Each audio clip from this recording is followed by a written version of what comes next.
moss, and there was a dense forest that made it feel isolated. Inside the manor, it looked as if time had stopped. Portraits of people with pale faces and cold eyes hung on the walls. There was a faint smell of mold and something metallic in the air. In one of the rooms, Alice found a diary. It belonged to a woman named Clara Ravenhall, the last mistress of the house. The moon demands blood, but what if we could use her power for protection instead of destruction? Alice realized that Clara was trying to find a way to control the power of the blood moon, but her notes cut off midway through. As night descended on the manor, Alice sensed that something was wrong. The symbol on her hand began to glow and the air felt heavy. "We are not alone here," Mikhail said, clutching the dagger. Shadows began to appear in the corridors. They moved quickly, almost silently, and surrounded Alice and Mikhail. "You woke us up," came a whisper. "You are our blood."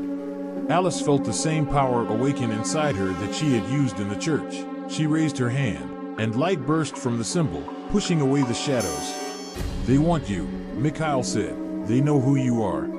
In the main hall of the manor, Alice found an altar similar to the one in the church. On it lay a book, but unlike the one she had found earlier, this one was intact. When Alice opened it, visions flashed before her. She saw Clara Ravenhall standing in front of a crowd of people, trying to stop the ritual, but instead, her power was out of control, and she herself became the source of the darkness. "You are her heir," came a voice. The figure of a woman appeared in front of Alice. It was Clara, but her eyes were empty and her skin as pale as a ghost's. "You can either complete what I started or you can become what I have become," she said. "How can I complete it?" Alice asked. Clara pointed to the book.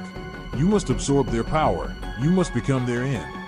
Alice realized what that meant. She must use her blood to seal the power of the blood moon forever, but that meant she would never be an ordinary human again. Mikhail tried to talk her out of it. "You don't have to do this. We'll find another way." But Alice knew there was no other way. She stood in front of the altar, opened the book and began to read the spell.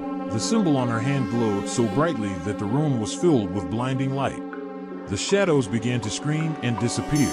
One by one, Clara stood nearby, her face a mixture of pain and relief. "You freed us," she said before her figure disappeared. When it was over, Alice fell to her knees. The symbol on her hand no longer glowed, but she felt that her connection to the blood moon remained. At dawn, Alice and Michael left the manor. She now knew who she was and what role she was to play. "It's not over," she said, "but I'm ready." Mikhail smiled. "You are stronger than you think." Alice was now the guardian of a power that could destroy the world. Her blood was the key, but now she knew how to use it for good.